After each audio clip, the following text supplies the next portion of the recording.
And we're live. Welcome back to LOOPcast. It is Friday, Summer Friday. I'm joined by Josh Mercer, the intrepid VP, and we have Tinfoil Tom McCluskey. He's back on the show. It's my first time hosting with you, Tom. I'm really excited because you were covering for my maternity leave, so it's great to be with you. I'm excited to be on too. I was kind of hoping without Tom here, I'd lose the tinfoil moniker, but I'll just have to live with it. It just rolls off the tongue. Rolls off the tongue. All right, so we've got a great show lined up. We're going to talk about drafting our daughters. I have 5 of them, so I'm particularly interested in this. The military's great awakening, and was Joan of Arc queer? We're going to find out all about that. But first, if you have not yet done so, please subscribe on YouTube or your favorite podcast platform. Hit the notification bell. And we are here 11 a.m. live, Monday, Wednesday, Friday, Eastern. Should have done 11 a.m. Eastern, Monday, Wednesday, Friday, but there you go.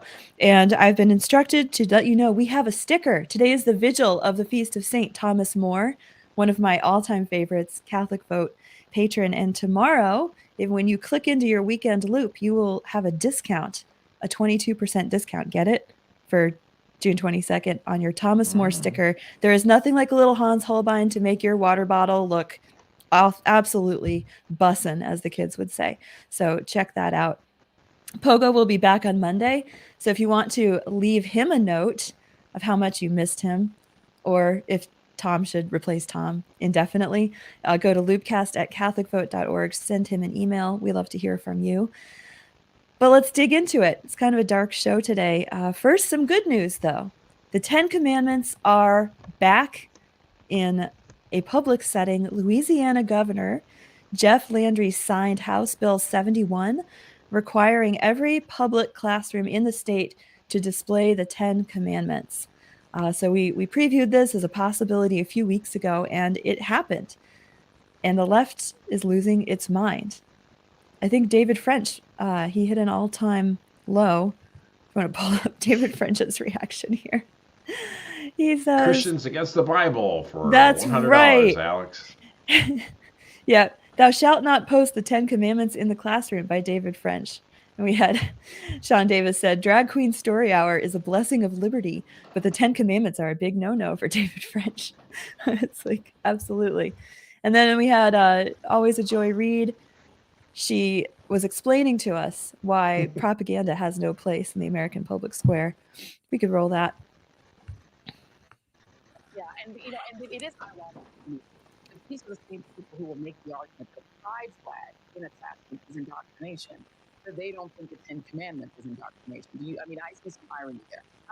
Yes, indeed. I was just on a conservative talk show where they made that exact argument, and there is no separation of flags in state. There is no separation of sexuality in state. There's a separation of church and state, and there's religious freedom for all of them. Yeah, absolutely. And I hate to break it to folks, but Moses was not a Christian. That religion did not exist. He was Jewish, but so before this, you want to be explained. That's where you want to go with All this right. one. That's not supposed to be. All right, the audio is a little messed up there. I'm not sure what happened, but Joy is making the point. Yeah, go ahead. She thought it was a zinger to say, why would you Christians want this religious document up in schools? He's not even a Christian. Moses was a Jew. And we're like, yeah, we get it. We're actually familiar with that. Thank you very much. And this is an important document that has stood the test of time over very centuries and millennia. So it's perfectly natural to have this up in courthouses and schools and other public buildings. It just amazes me. You don't. Yeah, it's great. And the woman that she had on makes the point. She says, there is no separation of sexuality in state. There's only separation of church and state. And I was thinking, we've come a long way from like, get the government out of the bedroom, that whole argument over Griswold versus Connecticut, where they're like, the government should not be in the bedroom. And now she's like, there's no separation between your sexuality and the government. It was absolutely stunning. But honestly, like, I think it's a great thing. We need government schools to promote our sexuality, right? Absolutely, because that's the new religion. We only learned about this forever. Yeah, exactly. But I think it's a really important point that the founding fathers, they never envisioned having a public square completely stripped of all religious expression. And in fact, multiple founding fathers left documents saying that America will persist as a republic only so long as the people in America have Judeo-Christian morality, and pointed to the Ten Commandments. James Madison explicitly points to the Ten Commandments. And getting them back into our schools. And the Louisiana provision makes this really clear too. Getting them back into the schools is remembering that heritage. This is an important American document. The law also suggests displaying documents such as the Mayflower Compact, the Declaration of Independence, Emancipation Proclamation. So it's not even just the Ten Commandments that are in play here. Yeah, and it's not like they're requiring students to accept, and believe all these precepts of the Ten Commandments. You're not required to, believe that there's only one God. It's a historical document. It's part of the Western tradition, and you should know about it. Like, you should not be an idiot. You should know about these important documents in Western tradition. And if someone says, well, you shouldn't have it on a public building, and it's like, well, why exactly would you consider it forbidden in a government school when, in fact, the Supreme Court, if it ever came up to the Supreme Court, they themselves have a statue of Moses holding the Ten Commandments? I mean, it's like, what? I don't understand what's the rationale here. It's like they have this view that, as you say, Father Richard John Newhouse called it the naked public square. This idea that there should not be a single drop of any figment of any religion at all, anywhere in any public square, any public building, any public anything.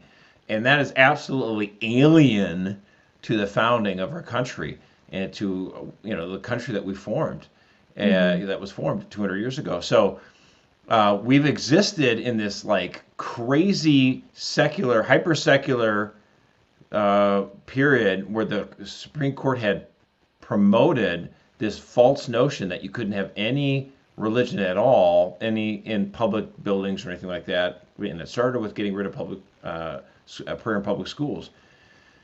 But that was an anomaly. That was not part of the American tradition. And thankfully now we have a Supreme Court that is reversing that trend and allowing for religious expression in public, in public squares.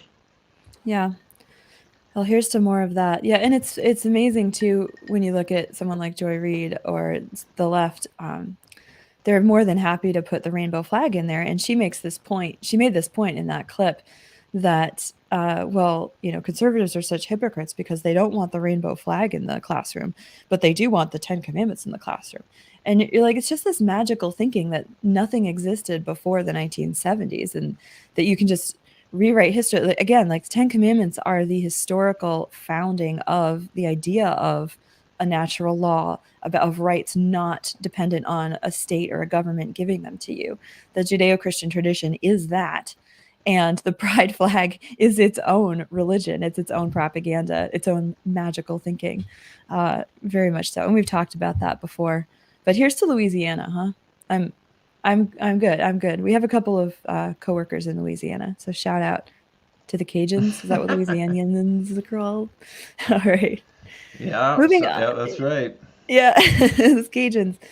All right. I don't think I could ever move there though, because I'm really scared of alligators. Like I'm actually terrified of large reptiles. It's a phobia I have. I'm not homophobic. Well, I mean, I'm alligator phobic. Louisiana's got great music, but it is hot and muggy. It is very hot and muggy. Not good for a Viking. All right, moving on. We're having a little internet difficulty today, so thanks for everyone bearing with us. Hopefully Tom will hop back on because I wanted to talk to him about this new, the NDAA draft. So this is the budget funding the defense, the military for 2025, came out of the Senate Armed Services Committee, and it included a rather surprising addition. There was an amendment put in to include women in the selective service. And that is, of course, it's not the draft itself, but they have to register should the draft ever be called up. So it's saying at the moment it only requires men between the ages of 18 and 25 to register for selective service, but this amendment would add in females as well. This measure came from Senator Reid, of course. And Josh, maybe you can explain to me, what the heck were they thinking? Because this just seems like a really dumb idea if you want to get all your other crazy stuff passed.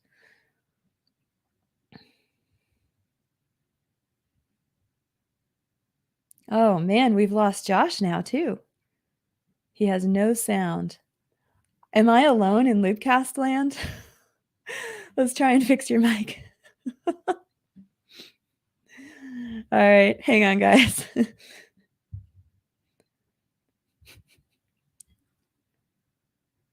Yep, there's no sound from Josh. All right. I'm going to let Josh maybe go out and try and come back in.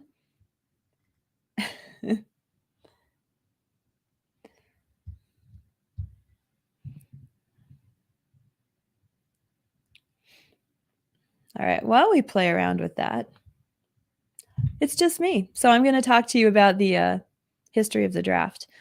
We wanted to set this up a little bit historically for you all, because some people think, okay, well, there's no draft. Why would this be a problem even if we're adding in women to the draft?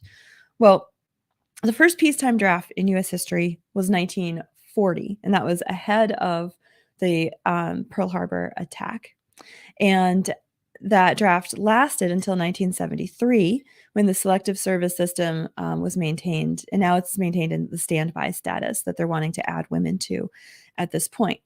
And I was talking to Tom a little bit before the show about this and just asking, because the optics of it seem so bad. There was enormous backlash. They add this amendment, and of course, immediately conservatives just lose it. Although, why it should only be conservatives? Come on, guys. Like, women in combat positions, just not great. Josh, are you here? I think so. Hey, he's here. So I asked him, why would they do this? The optics are so very bad. And immediately he said, it's never about the story. It's about the revolution. It's about what you don't see going on, because they dangle this tiny little distraction over here, women in the draft.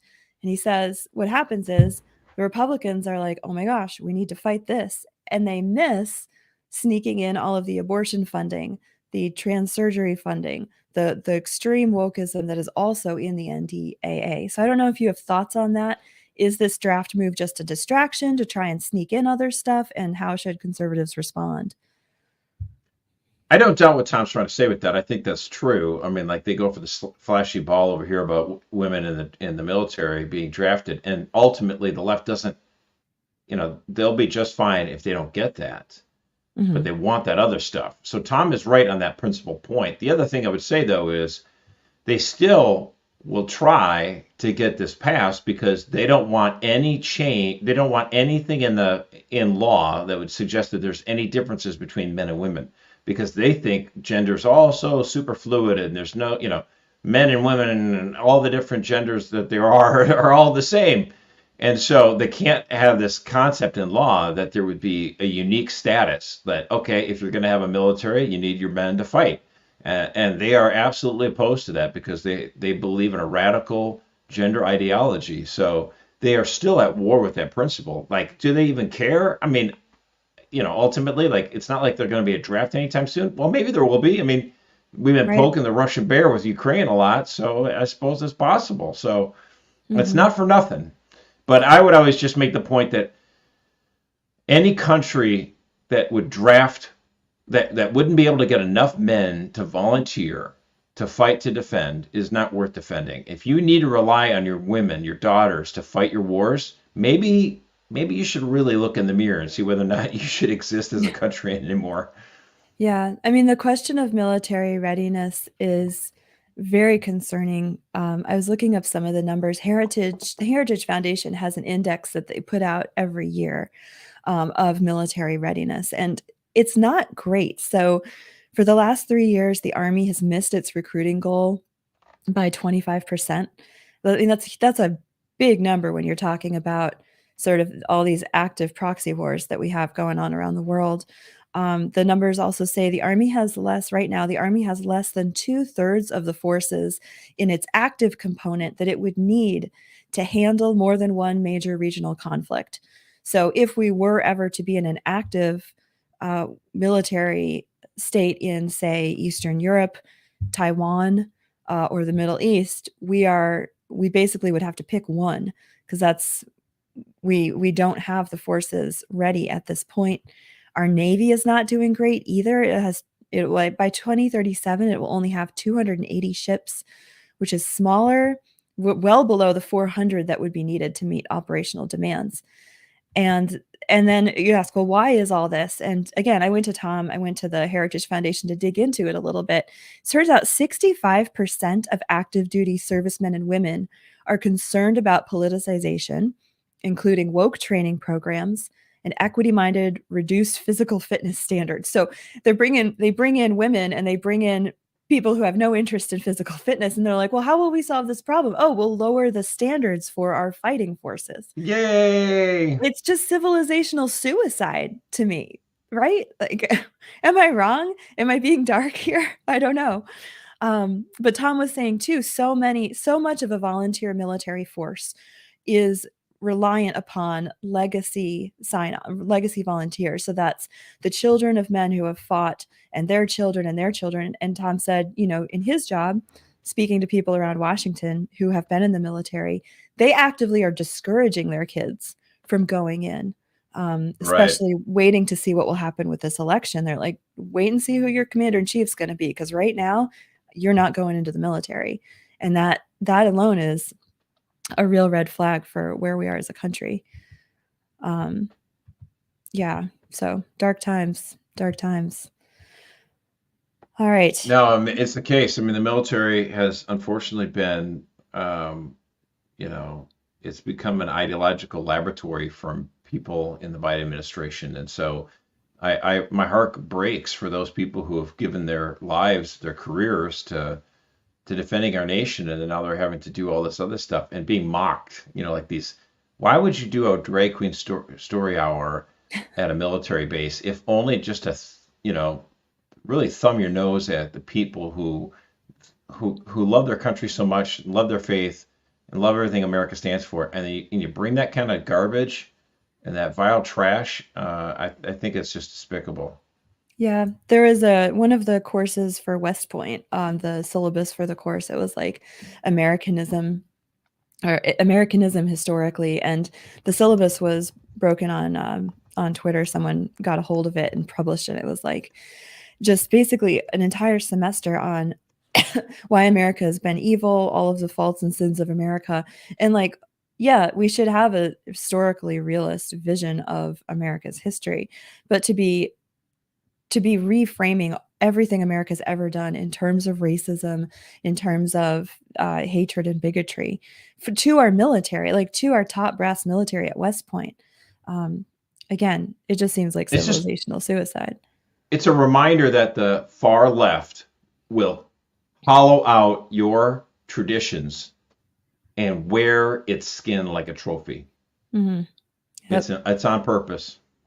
Well, and the backlash seems to be happening. Mercer, you sent me this link to are the Trumpers coming out of the woodwork? Were you ever Trump shy? I know I was. I was a little embarrassed about supporting Trump back in 2016. But that's all changing. Over at Fox News, we have someone who would get this opinion article. David Marcus, I think, wrote it. Yeah, I mean, David Marcus. I feel like, this is a pretty interesting article, and I think it tracks pretty well. I've seen a lot of stories over the last few weeks where even the wealthy people, you're seeing millionaires and billionaires are like not afraid anymore to say, yeah, I'm gonna support Donald Trump. And I think it was that the reckless, dangerous New York ruling that really got people thinking, this is a new country that the far left is creating, that they're really changing things for the worse. That making this two-tier justice system and going after your political opponents. And people are like, you know what? I'm not afraid anymore. Okay, so what? I like Trump. Screw you. I think that's the new mentality. And people are no longer shy about this. Like the the Winkelhauses or whatever, the twins that were part of Facebook or whatever, they each give $1 million to Trump. And they came out, with pictures taken with them.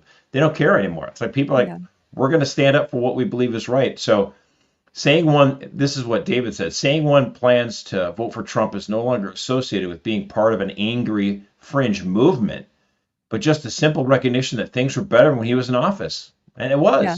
Bottom People line. are, I mean, it's just so, I think, and like this idea that the left promulgated for the first 5 years of the Trump era was that he was somehow, a shattering of norms. He was so crass. He was so much worse than anyone before, and it's really a shame that people who revere tradition and who are conservative would ever go for such a crass, loudmouth jerk. And then we think to ourselves, now, wait a minute now, how did you guys on the left treat Kavanaugh? Mm-hmm. You called him a serial rapist, like the guy that was such a nerd that he would like write down everything on his calendar. Like, I mean, it's just amazing to me. Like, the left, they shatter every tradition, they shatter every norm, they mobilize, weaponize, politicize everything. And then when someone on the right's like, that just seems like it's a little bit too far. And they're like, oh, how could you go for that? This is unseemly. I can't believe this. We need civility. We need civility. The people that have gone over, tarred and feathered Clarence Thomas and Judge Bork and Clarence and Kavanaugh and all these people, and then they make Amy Coney Barrett like the document lives wildly within you. Like Right. And so what happened is we finally have a Republican who's like, hey, if this is the new game, Smash Mouth, like take no prisoners. Okay, I can play that game. Let's go. Right. Oh, that's Trump's like wheelhouse. Yeah.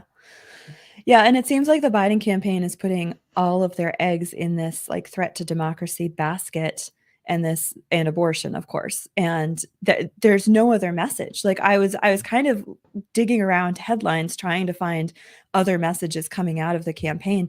And it's all threat to democracy. And which is kind of funny, right, Erika? If you think about it, it's you're like, kind of funny. Donald Trump is this unique threat to democracy. What will, he's like a dictator. It's like, wait a minute, we elected him president. He was the most powerful man in the world. He thought he got screwed out of getting reelection. He thought the election was stolen from underneath him, and yet he still left office. And he walked away. He still gave up political power. Like, yeah. So wait, what? He's going to be a dictator? Like, no, this is such baloney. No one believes the left on this. It's a garbage argument. Yeah, and I mean, Joey Behar and Rachel Maddow on The View this week, they were like commiserating about how, if Trump's elected, he'll never hold another election. We'll never vote again. They're going to throw me in jail. They'll take me off the air. And I'm like, we already have the evidence. Like the evidence is already in. Trump walked away, and Trump, not only that, but like he didn't prosecute Hillary. I mean, he just. Yeah. No, but like they said they'll take The View off the air. That was like, that might be a good. Yeah. I mean, I'm telling you guys, we might get, Trump might get 46 states if you do that. Put it on the platform. We're kidding. We're very pro free speech here at Catholic Vote. Very pro. We're going to let Joy keep talking. Stuff, Yeah, I want Joy to keep talking. Stuff. You keep talking, Joy. Keep The View on the air. It's great material. I don't know. I'd rather her be relegated to screaming into the internet like the guy who used to be on MSNBC and ESPN. What was Keith Olbermann? He used to have a show. Yeah. And then his show's no more, and now he's just screaming on Twitter. I'd prefer that, Go away, buddy. Yeah, bye-bye. Yeah. We'll let the people judge. All right, but it turns out that the Biden administration does have an answer for these Trump supporters who are no longer so shy. This just broke this morning. Today, America First Legal released the second tranche, I love that word, so I'm going to say it, the second tranche of internal files from the Homeland Intelligence Experts Group. So this was internal to the Department of Homeland Security. And yesterday they released these documents. These are from internal communication. So again, it's emails, it's group chats, and they obtained these documents showing how the deep state's DHS Intel group was proposing to expand their reach into local communities in an ambiguous, these are quotes, direct quotes, ambiguous and non-threatening way, and contemplating ways to get teachers and mothers to report their children for My goodness. being far right. Today's installment gets even better. This shows conversations that classify someone as a person likely to commit, quote, domestic violent extremist attacks, particularly those who support President Trump or are in the military, to bring it back to the military question, or, get it, are religious. So these three Wow. tags are meant to alert DHS to put you on a list as someone of interest to watch. So this was the Brennan Clapper Committee. They're talking about national security. And when all else fails, DHS should be using in the military or religious to profile Americans and tag them as having indicators of extremists and terrorism as a pretext to allow Homeland Security to spy on them. This Okay. So here's what it thinks. The typical Republican way to deal with this would be to say, oh, this is terrible. We need to send out a press release and we need to have a hearing in front of the House, such and such committee. Let's make a speech. That's not enough. It's not enough. Guys, it's not enough. Here's what you got to do. Trump, you get elected and you fire each one of these SOBs that did this, because we still live in a free country, don't we?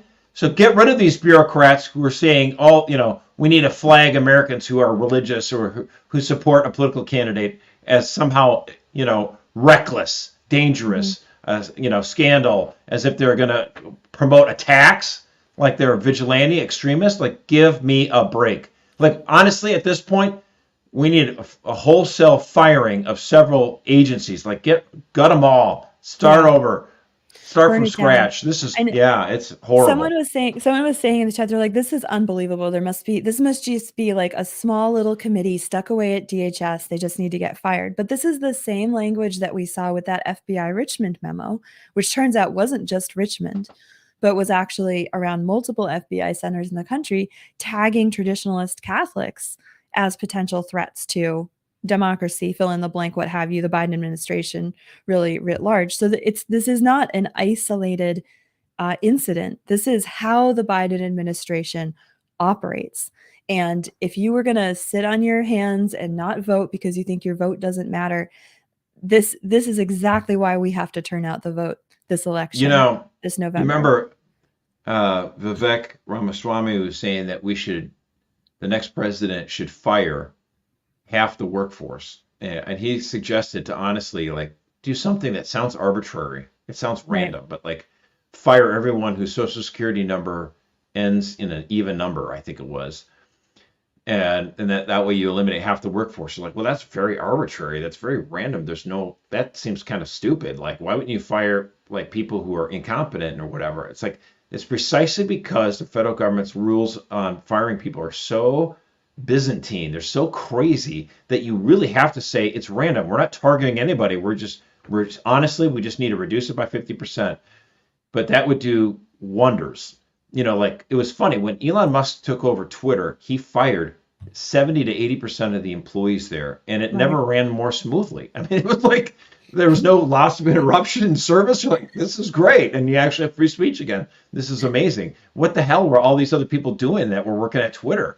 And it just goes to show, we could do that same thing for all of our, instead of just 50%, honestly, we should. Oh my gosh. Could we just do 75 or 80? We'll just do the Elon Musk model of government. Yeah. How about we just say everyone whose social security number ends in the letter number 1 can stay and everyone else has to go. There you go. Fire 90% of them. Bye-bye. That's right. I don't know if we'd even notice. Oh my gosh. It's crazy times. Well, speaking of gutting, Josh, you put me in a difficult position yesterday. I have to say this. I was like, well, what are we going to talk about? You asked me what we should talk about. I did ask. And you said, well, how about Heidi Schlump's post on Twitter? And I thought to myself, oh, what's that? So I go and I look, and Heidi Schlump. And you got assaulted. But, yeah, exactly.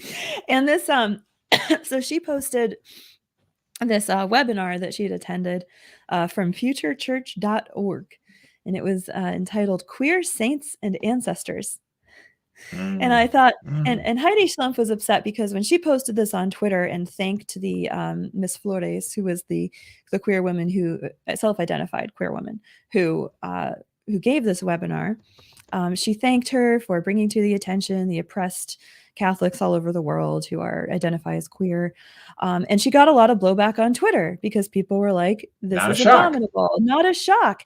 And Heidi Schlumpf says, well, none of you watched the presentation, so you shouldn't be criticizing it. So, like a good journalist, I sat down and watched the presentation, Josh. I did watch it on 1.75. Okay, but even if you didn't, she referred to them as queer saints in her tweet, and so it's justified. And I want to just take 2 seconds before we jump into this, because there's a fallacy. I remember this. This is one of my favorite conversations, like when I was like 20 years old or whatever. And my sister was not as religious back then, and she was kind of needling me or whatever. And the movie came out called Dogma.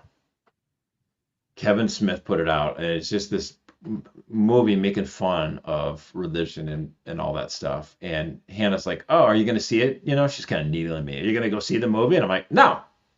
She's like, well, why not? I'm like, it's totally anti-religious. And she says, well, how do you know? You've never seen it. I said, okay, well, I said, I had just gotten back from a protest outside the Brooklyn Museum of Art back in 1999. And there was an artist who took a picture of the Blessed Virgin Mary and threw elephant dung all over it. And a lot of Catholics were obviously very upset, and they protested this. And I was there to cover the protest. And I said, now, listen, if someone took a picture of our mom and threw elephant dung all over it and put it up on display and charged people $10 to go see it, would you actually have to see it with your own eyes to be upset? Or if I could accurately describe to you how vile it is, you could go, yeah, I don't want to see that.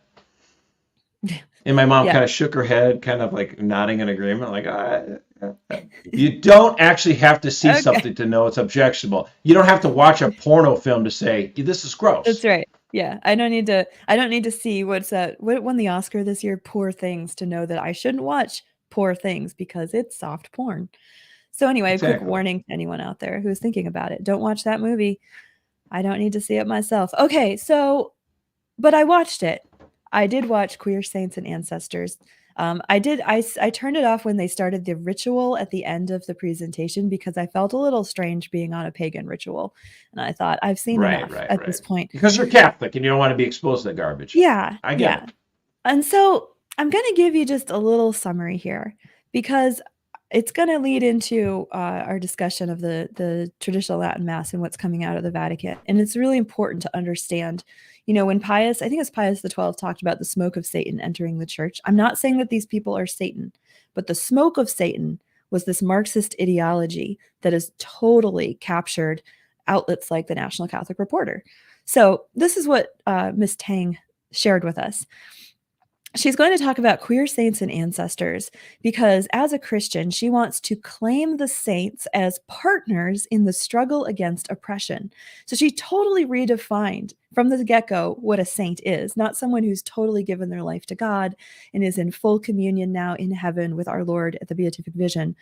Holiness, sanctity, nah. No, holiness and fight sanctity, oppression. no. That's really what matters. Exactly. They fight oppression and systems of hetero-patriarchal power that have been in play.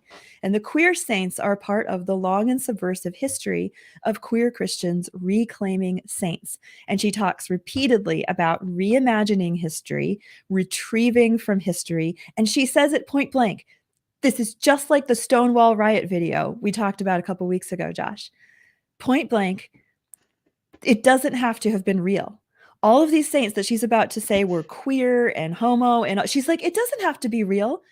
We are reclaiming them. We are reimagining them. So this got me, though, because one of my favorite ancient martyrs is Saint Perpetua and her friend, her slave girl, Saint Felicity, because we actually have Perpetua's diary from when she was in prison awaiting execution by being mauled to death by animals. She gives birth. She's a mother. Felicity's pregnant too. I mean, and this woman, she's like, queer weddings often invoke Saints Perpetua and Felicity. And she shows this icon of the two of them embracing. And she's saying, at a time when she needed him the most, Perpetua's husband was not there for her. He was the absent male. So he is emblematic of the problem, the patriarchy that has been holding us down. And Perpetua and Felicity are now an icon of the queerness of Catholic history. And in their final moments, they exchanged a kiss and held each other. And then she goes, well, we don't know their sexualities. And so we can't claim to know their romantic lives or desires, but we could imagine it. And it's such an insult to these women who laid down their lives for the gospel to do that. She goes on, St. Joan of Arc. Well, first of course. all, Yeah. they don't even consider it.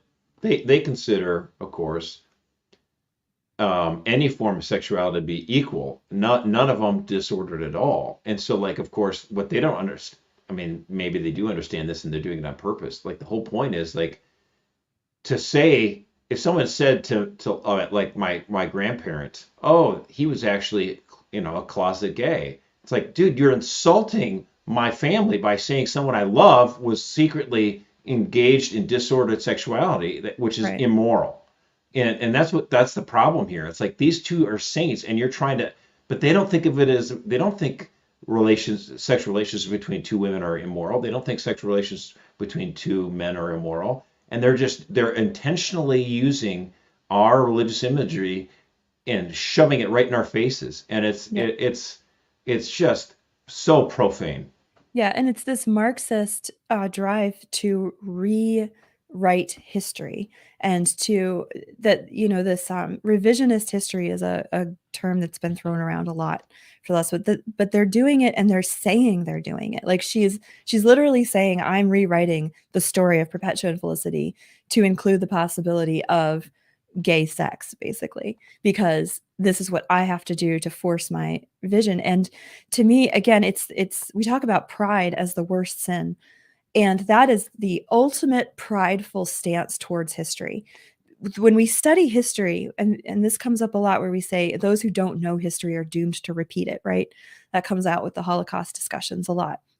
Those who don't know history are doomed to repeat it. Those who rewrite history are doomed to repeat it, to repeat the Holocausts of the past, to repeat the pogroms, to repeat the forced famines in the Ukraine.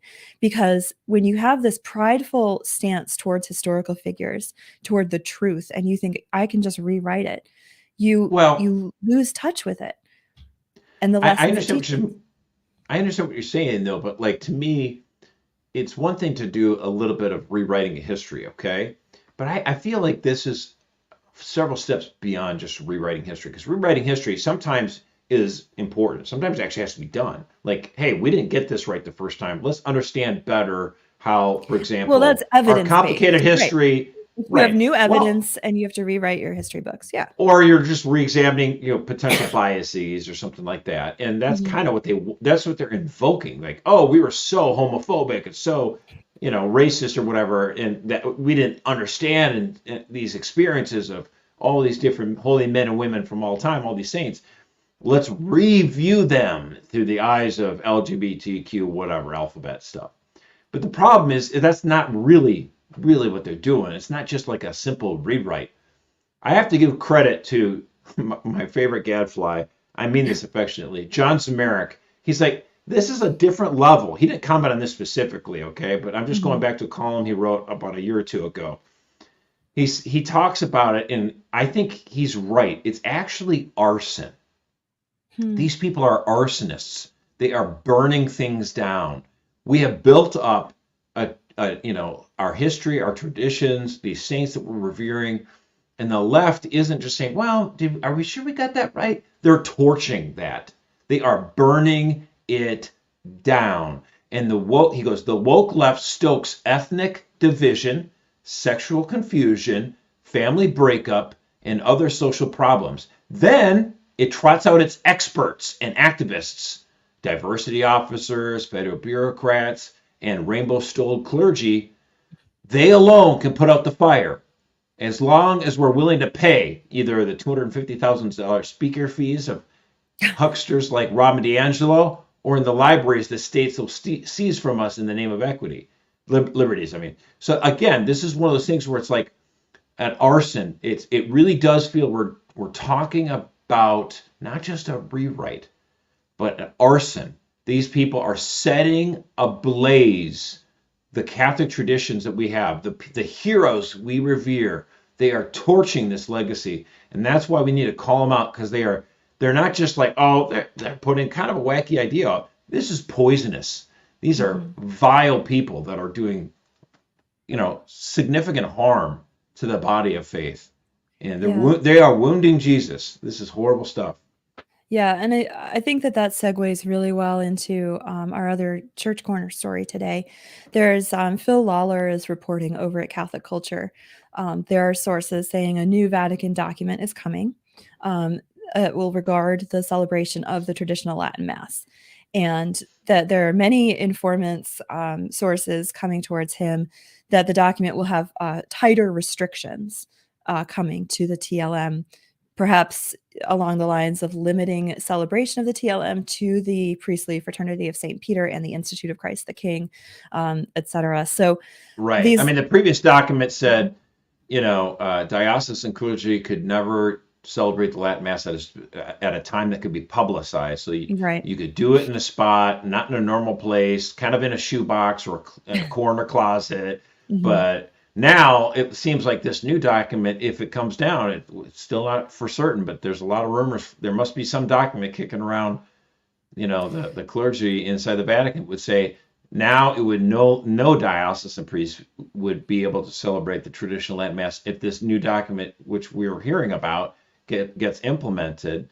And that would mean only priestly fraternities that are outside of the diocesan structure, like the Institute for Christ the King and stuff like that, they only could be celebrated in the traditional Latin Mass. And again, it just speaks to this mindset that somehow the traditional Latin Mass is abhorrent and something that we all, they're treating left-wing Catholics, including even our own Pope, are treating the traditional Latin Mass as if it was the Confederate flag, something that was once part of our history, and then we're so super embarrassed and we don't even want to see it anymore. We don't want to talk about it. And if we have it, it's relegated to the tiniest little section until it hopefully dies out.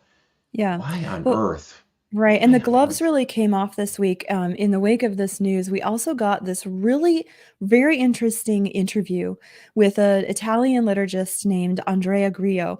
He's a professor of sacramental theology at the Pontifical and the Athenaeum. Can't speak, getting a little more coffee here. But he's a professor, and he had a large part to play in the writing of Traditionis Custodes, which was Pope Francis's first big declaration that reversed Pope Benedict's loosening of restrictions on the traditional Latin Mass. And this interview, I think, was really telling. The gloves just came off like he wasn't even pretending anymore. It was heavy criticism of the traditional liturgy. In this interview, he accused Pope Benedict of acting not on theological principles, but on misplaced nostalgia for the Latin Mass. It was a very ugly and disrespectful. I mean, disrespectful is probably the nicest way I could put this. He talks about what the interviewer, God bless the interviewer, kind of pushing back on him a little bit, saying, well, how do you answer objections like we have a dearth of seminarians, we are losing priests in Europe and America, young people have been fleeing the church. And he says, well, no. The lack of priests and young people fleeing are not negative facts. These aren't negatives, he says. They are the sign of a necessary travail for the entire church. Okay, and if anyone has ever read Karl Marx, it's the struggle of the proletariat, the necessary revolution. So this lack we had to bomb the village to save it. Exactly. Burn it all down. And he goes on, he's like, the easy solutions, filling traditionalist seminaries with militarized young men modeled on 17th century priests. The easy solutions are only militarized. Maybe they're just normal and not light and loafer. Yeah. Maybe they're just not sparkly. Right. But again, maybe they're men. Maybe that's the problem. Maybe they're men with chests. We don't want men with chests. He's like, get it away from me. But he says, tradition is not about the past. Tradition is about the future. So it's war is peace. It's this very Orwellian. But understand that this kind of thinking is what has driven so much of this liberal confusion in Rome. And I think this article is very, very important. And it was funny because we wrote about it, Catholic Vote. We'll put the link in the show notes. And one of our staffers, she writes into everyone, she's like, I'm a little confused by the article we wrote about tradition. I think I'm more confused now than I was before I started reading it. And I was like, exactly. They want you to be more confused now. They want you to feel like everything's upside down. And so to bring us right side up again, I just want to read this quote from Benedict XVI. And he gets this. I'm not trying to pit one pope against another, like B16 v Pope Francis, because B16. That would not be wrong, because Pope Francis is in error on just about everything. But go on. Yes. Well, B16 is quoting John Chrysostom and the Church Fathers. So he's like back to the actual apostolic tradition. This is what he said. Listen carefully, chat. Tradition is the river of new life that flows from the origins, from Christ down to us, and makes us participate in God's history with humanity. Tradition is the living gospel proclaimed by the apostles in its integrity on the basis of the fullness of their unique and unrepeatable experience, namely walking with Jesus Christ while he was personally present here on earth. Through their activity, the faith is communicated to others, even down to us, until the end of the world. Tradition, therefore, is the history of the Spirit who acts in the church's history through the mediation of the apostles and their successors in faithful continuity with the origins. So it's not that we're looking back at the past. It's not that we're saying, well, we're only about the future, but tradition is what connects us from the beginning of all creation to the end of the world, to our heavenly home. And when you start to play around with tradition or say things like tradition is it's inevitable progress. Tradition is progress. No, tradition is continuity of God's revelation to us here on earth. And when we forget that, we lose the church. So crazy times. But like you said, Josh, it's arson. This interview it's not just rewriting tradition, it's burning it all down. So watch. And again, I can't help it. Like I say this so many times that I'm one that I've been to the Latin Mass maybe a handful of times in my life. Mm-hmm. But I have never understood why there's been this violent hatred against the traditional Mass. The people of a certain generation, and they're usually the priests about, Pope Francis's age, where they just have this visceral, negative, irrational hatred. It's emotional. They're the ones who are rooted in the past. They think 1970 came along and the Mass was switched into the vernacular, into your native language rather than Latin.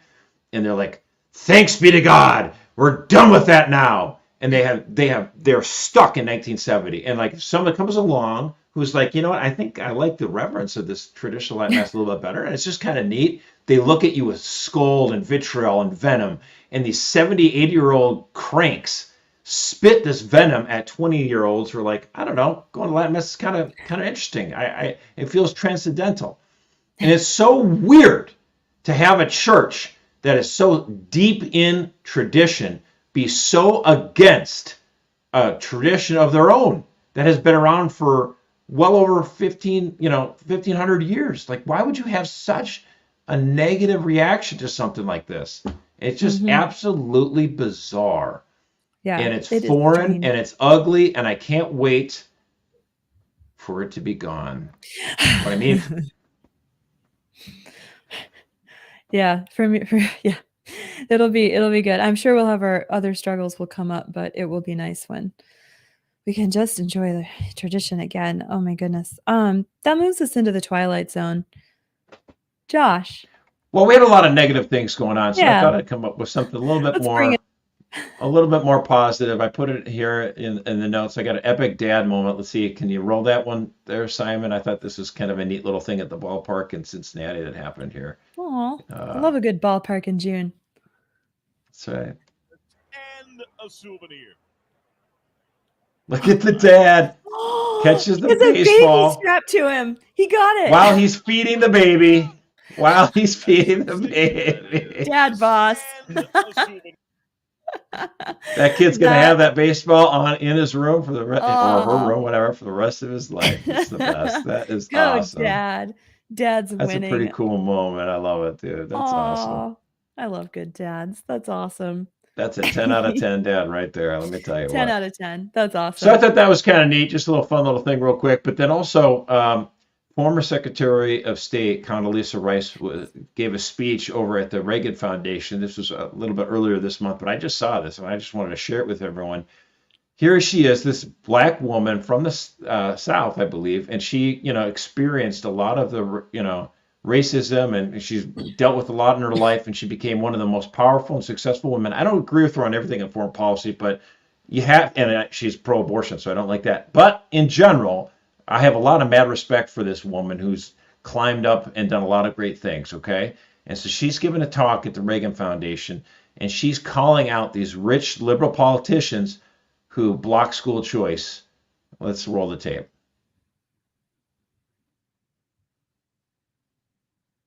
So are you for school choice or not? We already have a choice system in education. If you are of means, you will move to a district where the schools are good and the houses are expensive, like Palo Alto, California. If you go across the street from Stanford, Palo Alto High has a performance arts center that looks like a smaller version of Stanford's. If you're really wealthy, you will send your kids to private schools. So who's stuck in failing neighborhood schools? Poor kids. A lot of them minority kids. So how can you say you're for civil rights? How can you say you're for the poor when you're condemning those children to not being able to read? By the time they're in third grade, they're never going to read. So if you want to say that school choice and vouchers and charter schools are destroying the public schools, fine. You write that editorial in the Washington Post, but then don't send your kids to Sidwell Friends. So are you for school Yes. Don't send your kids to Sidwell Friends. Boom. Like Obama did. He sent his kids to Sidwell. Gosh, I love this. Jimmy Carter was the last president that actually sent his kids to a public school in D.C. No one ever is going to do that again. Let me tell you what. Kidding. And this is, I love it. She stuck it right in their faces. These liberals are like, how could you, school choice, it's going to shatter the public school system. The public school system, which helps the poor. No. It's not helping the poor. You're trapping them in public schools, and conservatives have come along saying, let's rescue these students. Let's give everyone a chance to escape the asylum and get out of these horrible public schools. And the left are the ones that are at the schoolhouse door. They're the ones like the old racists in Arkansas back in the 50s that didn't want the black kids to come in. They're the ones that are in the way of these kids getting educated. And all these far left liberal Catholics who oppose school choice, don't take it from them. We got to turn this. This is Josh Mercer's call. We got to turn the shame clock all around. And I'm sick and tired of these far lefties saying, how could you be for Republicans? They're just for the rich. You're the ones who are opposing poor black kids and poor Hispanic kids from getting school choice. You're the one that's for stopping the poor from getting up a leg on life. You're the ones that are trying to tell these black and Hispanic kids that they can't have a choice in education. You're the ones that are keeping people in poverty. So shove it. I'm sick of it. Yeah, and it seems to me too like the attack on school choice, and when we see like in Chicago, the Democrat mayor of Chicago shutting down charter schools that have been serving these, that's when the rubber really hits the road for these inner city and minority and lower class, worker class voters, right? That's when they get really incensed, and because you have materially damaged their children's prospects. And that's when they start coming out of the woodwork saying, we're going to fire you, right? As long as there's still a vote that counts, I'm going to cast it. And you know what? I keep reminding people about this. Ron DeSantis got reelected in a landslide, but his first time he ran for governor, he won by the tiniest little margin, like 1% or something like that. Mm-hmm. And the Wall Street Journal said, actually, it was a lot of African-American moms who voted for a Republican presidential candidate over his black Democratic opponent. And they voted for Ron DeSantis because they knew Republicans in Florida had delivered on school choice, and that made a difference in their lives, a positive difference. That's why Republicans in Texas, now they got something they got to start in January. They got to get off their duffs, and they got to pass school choice and bring a liberation to so many students from that are in Houston and Dallas in these crummy schools. Give them a shot. And we need Catholics to lead the way. and say, we need school choice in Texas. And that's going to be a big Absolutely. fight next year, and we're going to be involved in it. That's awesome. Yeah, praise God. Let's get that done. Come on, Texas. All right. Speaking of things getting done or not getting done, here's mine. So a couple of weeks ago, I highlighted for you the White House had been given $7.5 billion to set up an infrastructure to charge our electric vehicles that the Biden administration is going to force us to purchase. And after 2 years, they have installed 7 of Whoa! the 250,000 needed to realize their plans. Okay, so that sounded bad, right? Way easier than the latest. Okay. The White House's high-speed internet infrastructure plan. The Biden administration was given in 2021, so this is the first year they were in there, Congress gives the administration $42.45 billion with a B. Billion to deploy high-speed internet to millions of Americans. And this was couched as, we're going into Appalachia, we're going to the Indian reservations, we're going to all the poorest corners of the country. They will have high-speed internet. You get high-speed internet. You get high-speed internet. You get high-speed internet. You get a car and you get an electric car. And they're going to have access to global jobs. It's going to transform America. In 2024, last week, it was unveiled that the Biden administration has not connected even one person with these funds. In fact, it now says that no construction projects will even start until 2025 at the earliest. And so why did this happen? How did this happen? Well, the Biden administration has spent 3 years determining who will be eligible for these funds, and they have imposed, quote, onerous rules on states that try to install new internet with these funds, including, get it, climate change mandates, DEI hiring requirements, and union hiring preferences. So basically, they have regulated funds to death, and they haven't spent a single dollar toward this.